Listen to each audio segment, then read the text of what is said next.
Hello ladies and gentlemen, welcome aboard. Now we're on our way down to Greenwich. Greenwich will be this boat's next stop. Under the Tower Bridge. We need to piers in London. We are required by law to keep all the bridge safety in. This is not to alarm anyone. This is just to apprise you with the boat you're travelling along today. The name of this boat is the Millennium City. We are completely up to date with all of our life-saving equipment, life jackets, rafts, cardiac boats, everything we can use in a very unlikely event of an emergency.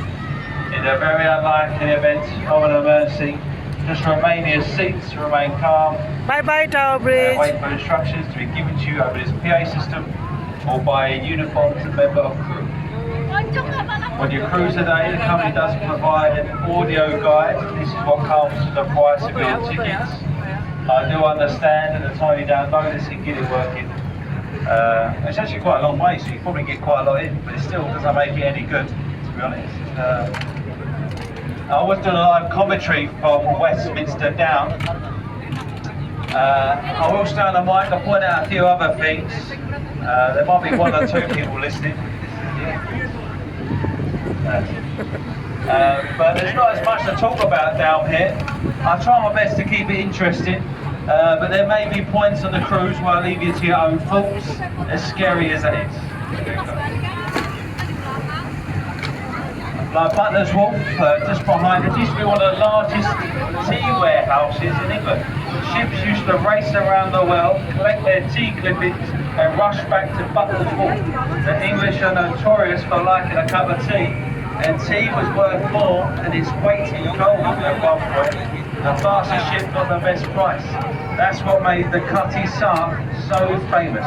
A tea clipper we'll see when we get to Greenwich. Now, either side of the boat, you can see these houseboats.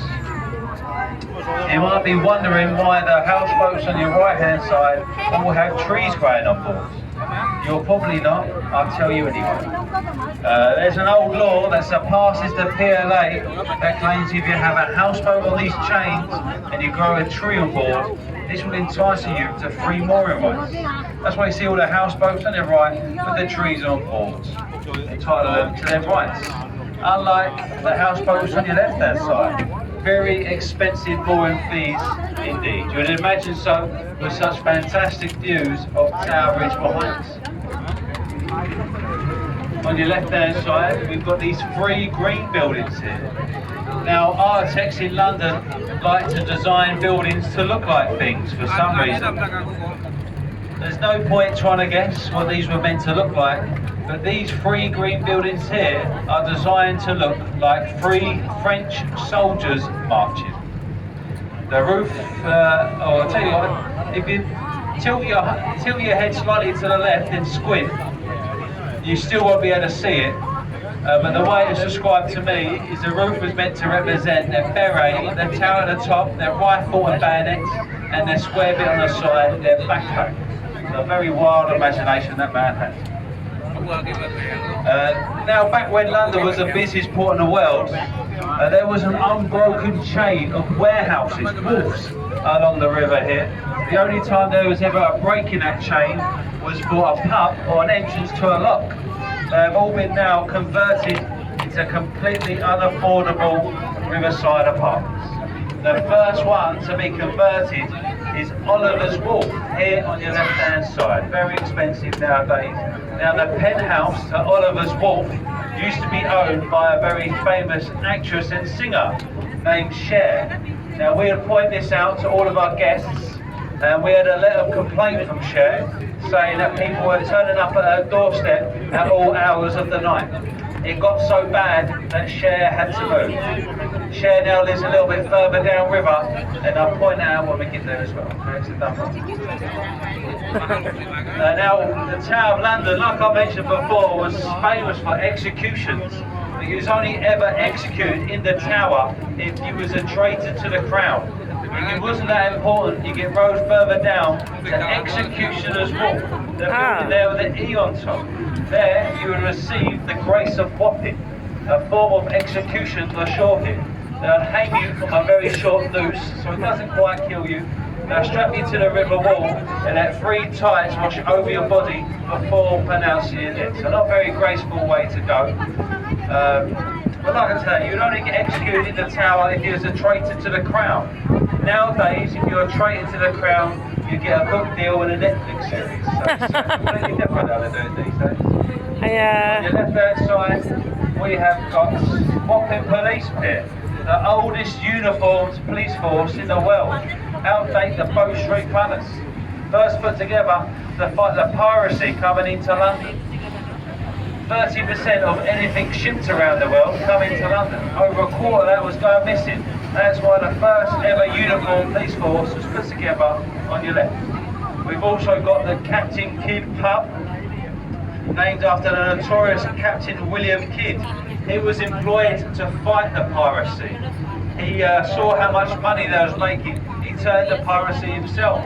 He was captured and he was the last person to receive the grace of Wapping on the shores here. You can also see the building behind that has bricked up windows. You might see quite a few buildings in London with bricked up windows. That is because we used to have a windows tax. The more windows you had, the more tax you paid. People were going around bricking up their windows to avoid paying this tax. This is where we get the saying, daylight robbery comes from as well. On your right hand side we have the Mayflower pub, named after the vessel, the Mayflower, that left this site to discover America. Lots of American history here on your right hand side. There's a miniature wind vane of the vessel on the roof there. When the vessel returned to England, it was broken up on the shore here and parts of that boat was used to build that pub. There's a plaque in there of all the names of the crew captains that was on that vessel. Yeah. Now along the river, all you see now really are luxury unaffordable apartments, but there's lots of new buildings designed to look like old warehouses, and there's lots of old warehouses designed to look like new buildings. There's a way you can tell the difference. If a building is built completely flush to the river wall, that means it's an old wharf. It's built like that so ships can come right up alongside the building to load and unload their cargo. Some of these old wharfs still have the original cranes they used to use to do this. You can see on your left hand side, Mitchell Fire Wharf.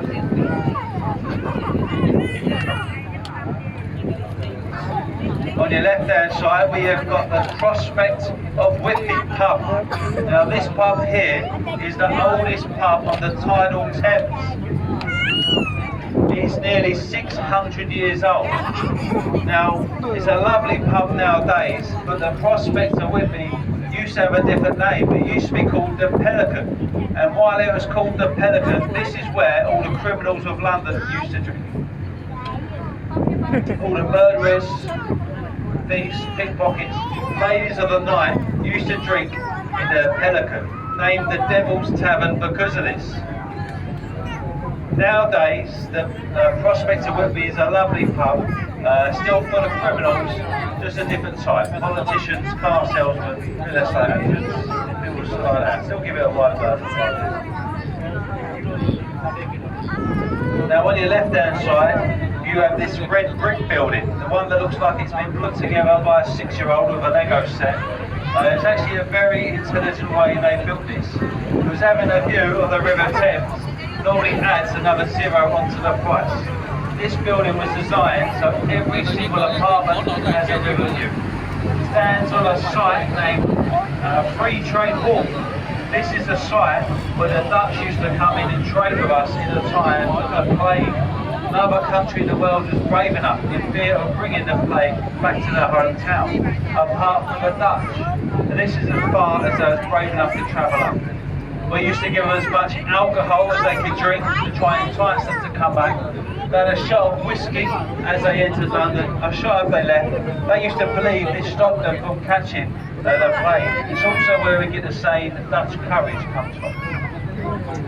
And because of this, the Dutch didn't pay no port taxes coming in to trade with us, and still to today, they still don't. They say England would have starved to death if it wasn't for the Dutch. Now the River Thames is a very murky looking water. It doesn't look very clean. That's because it's got a mud and silt based bank. The strong tide and the boats churn it up. It looks a lot dirtier than it is. If you take a cupful of this water, let it sit on the side, the mud and silt will stick to the bottom, the top will be crystal clear. The Thames is remarkably cleaner than it used to be. Back in 1852, the year of the Great Stink, this used to be our sewage system. It's biologically dead. Nothing can live in this water. It smelled so bad they had to close Parliament. Once it started to affect the politicians, that is when they decided to do something about it. They built the old Victorian sewer system, cleaning up the river dramatically. This also narrowed the Thames. That's why in central London the river is so much narrower than it is further down. Doing this cleaned up the river. It now flows a lot faster, a lot higher. It is now one of the cleanest industrial rivers in Europe. And believe it or not, the River Thames nowadays is so clean you can actually drink the water. I mean, it will kill you, but you can drink it. Before the sewage system was put in, you had to chew it. It was that bad. Now we have over 500 different species of aquatic life, over 125 different species of fish. On your left hand side we've got Limehouse Marina, a luxury yachting marina here in London. You can also gain access to the Grand Union Canal through there. You can take a small boat all the way up to Birmingham, up to Manchester. It will take you no less than 3 weeks to do this. It's not built for speed, it was built for bringing cargo up and down the country. They filmed a lot of the Pinky Blinders episodes on their canals. There's 150 locks on the